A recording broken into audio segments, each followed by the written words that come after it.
And now we come to the main event, which is the Aspinall Award for 2015. But before we get into the details of that, one of the great pleasures of the outgoing president of this organization is to have the opportunity to introduce past recipients of the Aspinall Award for outstanding leadership. And those folks are seated here in front of me, and I'm going to introduce them one at a time so you can show them your appreciation. Now, when you have a group as illustrious as this, it's very difficult to decide on the sequence in which they will be introduced. Now, we talked about doing it by seniority, but Dick Bratton objected to that. So we decided to do it alphabetically. And so I will work from the top of the list by alphabet. Senator Commissioner Don Ament.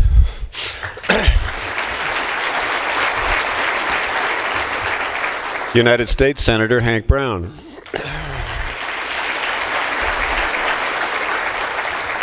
My good friend and mentor, Dick Bratton.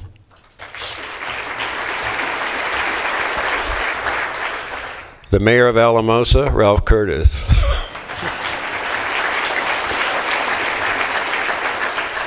State Senator, Director, Head Farmer in the San Luis Valley, Louis Entz.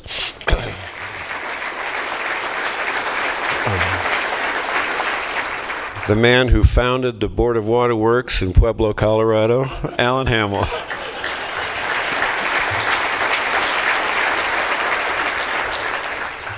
Former representative and my colleague on the Water Conservation Board, Diane Hoppy.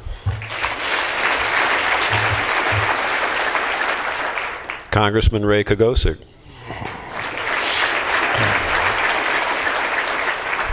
A man who's had so many titles I can't remember them all, but now CEO of Denver Water, Jim Lockhead.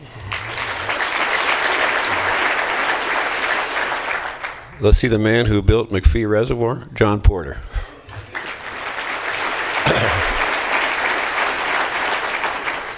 Mr. Colorado Water Law, David Robbins. And when he stands up, you're going to understand this better. Last but not least, the head of Northern Water, Eric Wilkinson.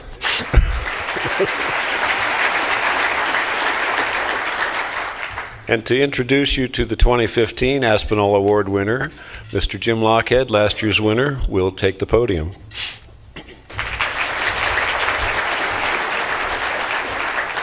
Thanks, John, and to my illustrious colleagues, express my appreciation. For those of you who are new to this event, it's supposed to run, I'm gonna hold you in suspense while we go through a little bit of a history of this year's award winner. This is going to be particularly challenging for me, and you'll find out why in a minute, because I think you're going to recognize the person pretty quickly. But I want to especially recognize Diane Hoppy, who was so gracious and put in so much work in terms of putting my little thing together. Thanks, Diane. It's a real honor to meet with a person's family, understand a little bit about their history and their story, and their background and their passion, and then try and put that into some words. And it's just a special treat to be able to do this. This year's award winner is someone who is really at the heart of what makes Colorado, Colorado.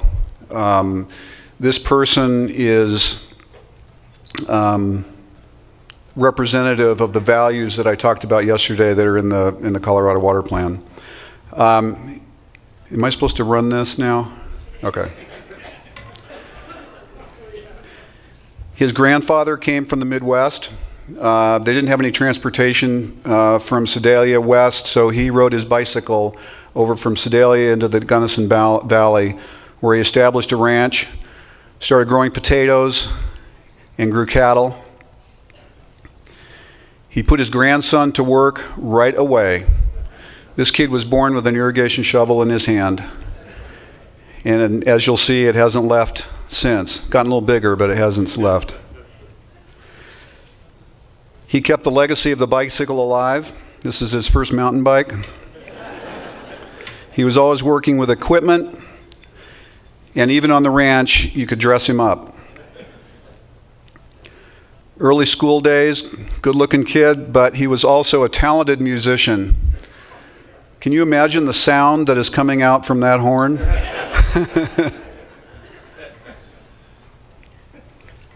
He was involved in 4-H.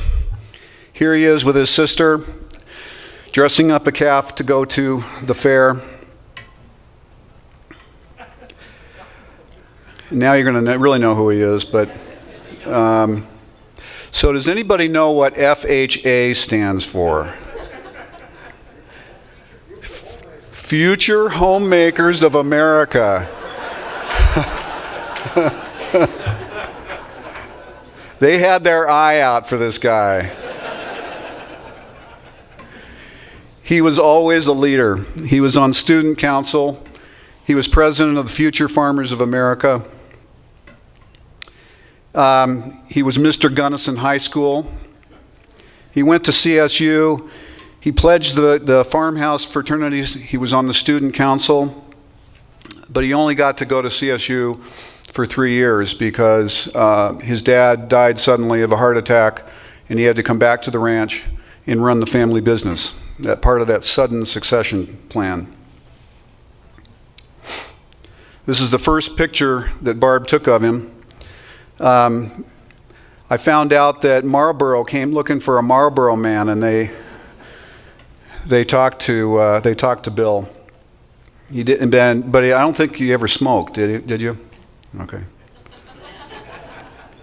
We don't know that he's actually a dog whisperer. And again, he's got that shovel in his hand all the time, but he's multitasking too. He was awarded the Outstanding Cooperator of the Gunnison County Soil Conservation District. He's obviously spent his life working on and in water.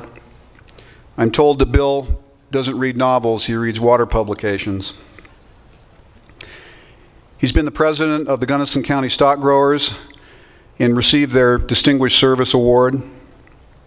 He's produced a few grand champions and has been involved in CSU livestock judging.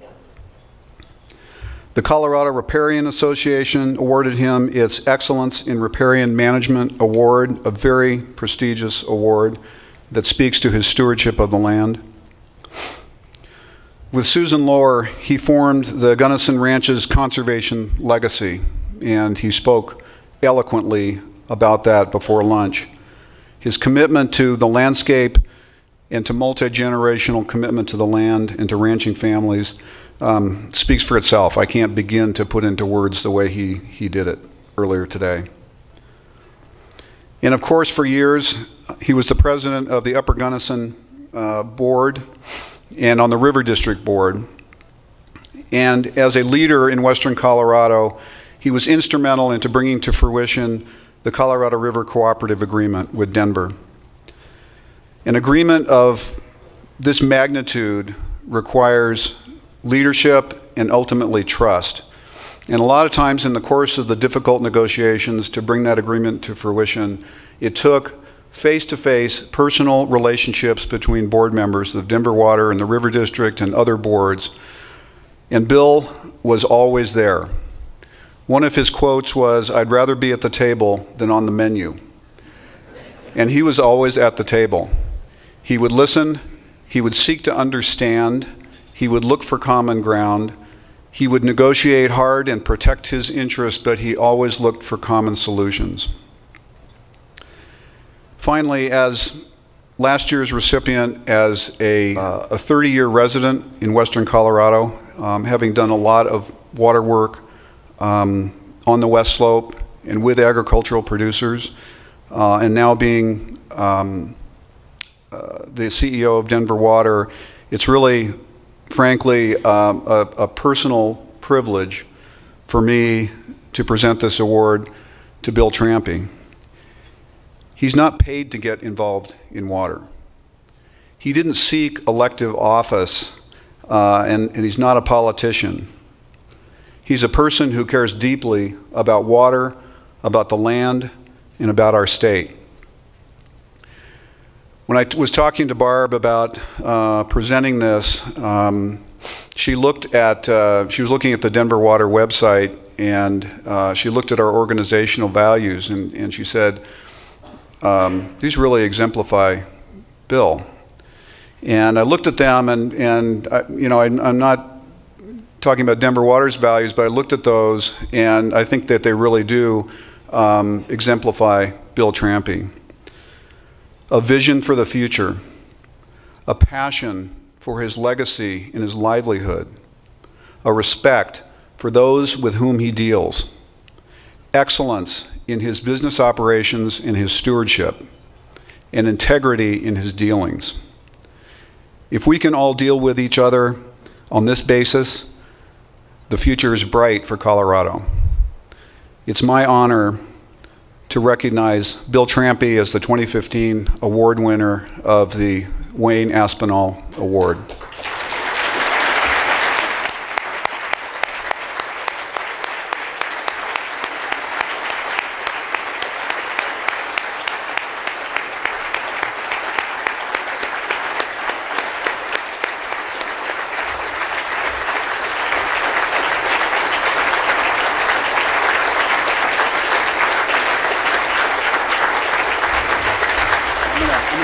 Take that off because it's a pretty special thing.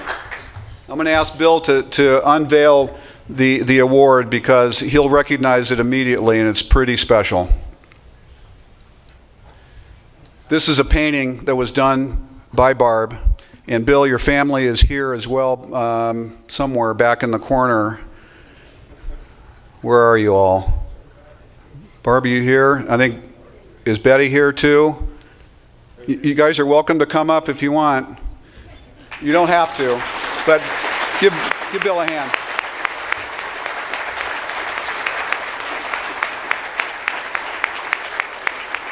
Now you get to try and talk if you want.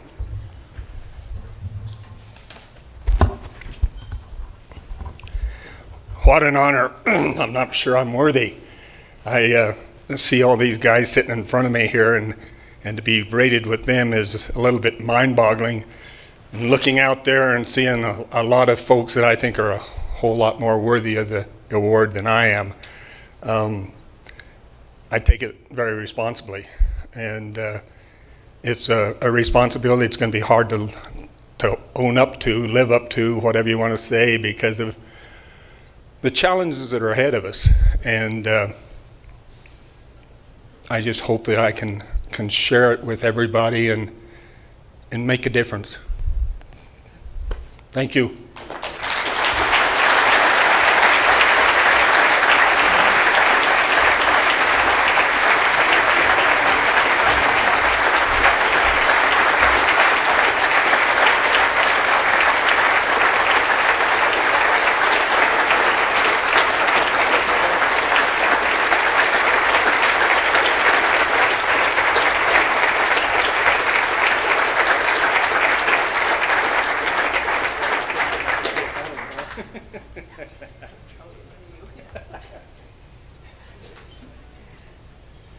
Okay.